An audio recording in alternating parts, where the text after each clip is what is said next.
My name is Harmony Dest, and I worked in the sex industry as a stripper for 3 years. I was exposed to pornography for the first time when I was 3 years old by a male relative. I didn't know what I was looking at, but there was something about it that just made me feel like uncomfortable and ashamed, and I knew that I wasn't supposed to be seeing it. Those images were ingrained in my mind for years to come. And at the age of 5, I was sexually abused for the first time that I can recall. And then I continued throughout my life being sexually abused by multiple people, both men and women. One of my abusers was my mom's boyfriend, and this is when I was 13.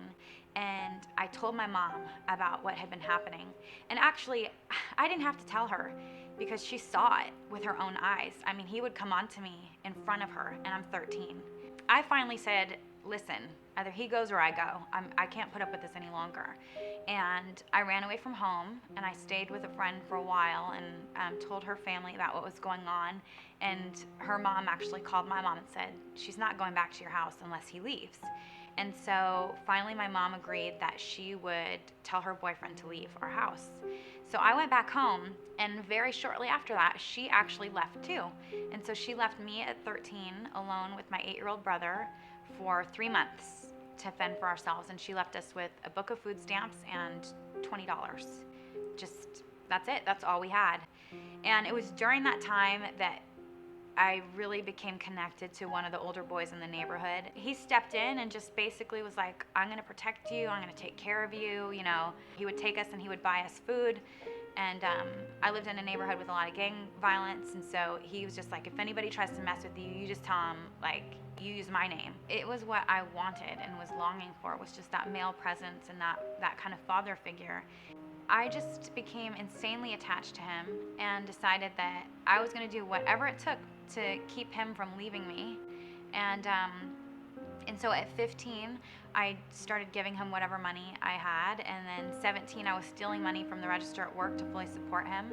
And then by the time I was 19 years old, I was over $35,000 in debt and on the brink of bankruptcy. That's when someone suggested that I become a stripper. And I was like, no way, like, are you kidding me? Like, why would I do that? And when I told him about it, it was like, bingo. I don't know, like, it seemed like he'd just been waiting for the moment, the opportunity. But I still didn't want to do it. And at that time I was going to junior college. There was a professor there that I really admired and respected. And, you know, he was a young guy and he had a PhD, and he was where I wanted to go, you know? And so when people started suggesting that I become a stripper, I decided that I was going to take this idea to him to see what he thought about it. So I set up an appointment to meet with him. I went to his office and told him the whole thing. Like, I'm having financial problems. I didn't tell him about the boyfriend. By this point, that relationship was physically abusive, emotionally abusive. Like, it was horrible. It was really horrible. But I didn't mention that. I just told him about the financial troubles and so on and so forth, and that someone is telling me I should be a stripper. What do you think? And I just remember he said, I don't see a problem with it. It's not like you have to put it on your resume. And so after that, I was like, well, okay. I mean, I don't really have any excuses left, and I didn't have enough of a sense of self or self-esteem to think I'm better, you know, on my own. I went and auditioned to work in a strip club and, you know, got hired on the spot. When I went to work the first night at the club, I was terrified, was absolutely terrified. And I walked up to the DJ booth to give him my songs for my set for stage. I remember he asked me, you know, what do you want your name to be? And I mean, it hadn't occurred to me to make up a fake name, so I just said Harmony, I guess.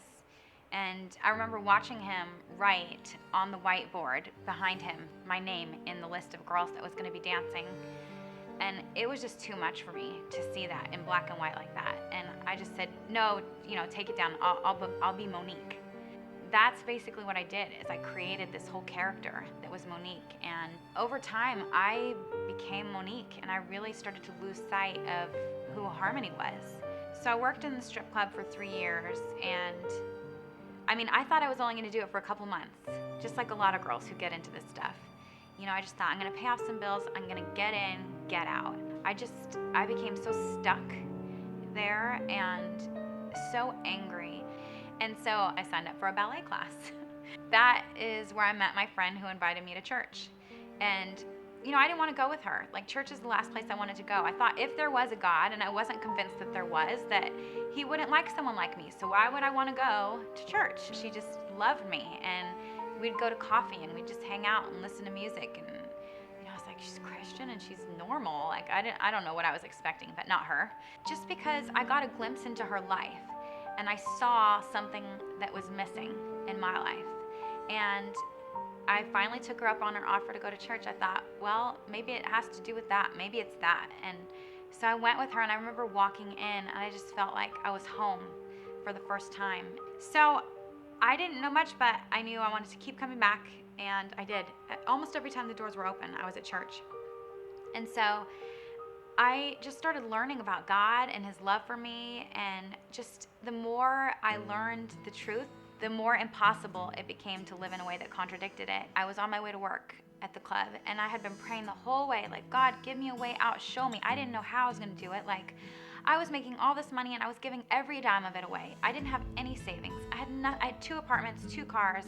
I mean, it was like water through my fingers. I had nothing to show for my time in the industry, and all these bills, and I just couldn't see how I could possibly leave. And I showed up to the club that night, and I remember being on stage and just feeling like naked for the first time. And I never felt naked before. I'd been naked for 3 years. I never felt naked though. I felt like if I had a fig leaf, I would want to use it to cover myself. And I just tried to shake it off because I just told myself, no, you got to go out there and make money. I don't have time for this. I got to make money. And I remember I went out onto the floor, and I was just about to lean over and tap a man on his shoulder to offer him a table dance. And the song Purple Rain came on. And I had auditioned to that song 3 years prior. And so I literally took a step back. Like, I took a step back, and it was like my eyes were opened. I woke up and I looked around, and I'm like, where am I? Like, how did I get here? I literally felt like I had been sleepwalking. Like, I had been looking at these images. I had been looking at this strip club for 3 years. I had been in that place. There was nothing about it that was unusual that night, except for the fact that today, on that day, I opened my eyes and I saw for what it was. And all these images that I had seen for that whole time, they just looked different to me. And I just remember thinking, like, I can't do this anymore. Like, I cannot do this. And I cried out to God. I was so scared to leave. And I just said, God, how can I quit? How can I quit? And I remember I just felt him speak to my heart. I'm not going to let you down. Like, you can trust me. I'm not going to let you down. And I went directly up to my manager, and I told him, I said, I'm leaving. And he's like, what are you talking about? Like, do you need a night off? I was like, no, I'm leaving, and I am not coming back here. And he was shocked. Like, he couldn't believe it. Like, I just remember the look on his face. He was stunned. And I went into the dressing room, and I literally told the girls my clothes were for sale. And I started selling my clothes right there on the spot because I didn't want an opportunity to go back. I wanted to cut off all the ties that I had. And I remember the girls, they looked at me and they're like, you're not leaving. No one leaves. You'll be back. You'll be back. So after I woke up to my purpose, I just started making different choices. And one of the first things I did was cut off the relationship with the abusive boyfriend. And he had been in my life for so long, and for so long I thought that I couldn't live without him. Like, if you had told me before then that I was going to break up with him, I would have told you you're crazy. I thought I was in it till the day I die. So I didn't need to find my identity in him anymore. And I remember it was on the day of my baptism, and I just wanted a new start, a fresh start in life. And, this whole idea, like, I am a new creation, all things of old have passed away. I wanted those things to pass away. Picked up a payphone, and I called him up, and I said, you know what? It's over. I'm not supporting you anymore. I can't have you in my life anymore. Please don't try to contact me, because if you do, I'll just have to change my number. And I remember he said, I don't understand. And I was like, you don't have to understand. You just have to accept it. And I just hung up the phone, and that was it. Like, I was so done. And I was okay. Like, I lived. I was okay. I was more than okay. I felt freer than I have ever felt in my life. I always had that sense that I was going to have to walk other women through the journey. And that's exactly what I do today. That's exactly what I do today. I went through a season of recovery and, went to counseling with a Christian counselor and went to support groups and, just anything recovery oriented they offered at my church I went to. And eventually it got to the point where I was less focused on myself and my recovery, and I could start really focusing on other women and other people and how God might want to use the pain in my past. And I remember one night I was driving by the strip club that I used to work at, and I was praying for the women inside. It's great to pray, and I had always prayed for them, but I knew it was time to do something more than just pray. And I literally felt like I was standing outside of a prison that had held me captive, and I wanted to do something to reach the women inside. And I found a stack of postcards that I had actually received at a GodChicks conference. And on the front of them, it said, "Her value is far above rubies and pearls." And I thought that's the exact message that I would want to communicate to the women working in the club, that they are valuable and that they're loved and that they're purposed. And so I wrote little handwritten notes on the back of the postcards, and I put them on the cars of the girls because I knew where they parked. And it was just from the idea that Treasures was birthed. And today, Treasures is a 501c3 nonprofit organization providing mentoring and counseling and support and outreach services to women working in the sex industry. And just like my friend who came alongside me and loved me right where I was at unconditionally, and never tried to be the Holy Spirit for me, always trusted the Holy Spirit's work in my life. That's what we do for the women. We don't go in there and tell them they have to change and, give them some kind of, blueprint for what they need to look like so that they'll be accepted by Jesus. But we go in there and tell them that they are loved, that they are valued, and that they are purposed, and that God has a plan for their life. And He loves them right where they're at, right in this moment, that He loves them. And we know that that is a message that transforms lives, because it transforms hearts and it transformed mine.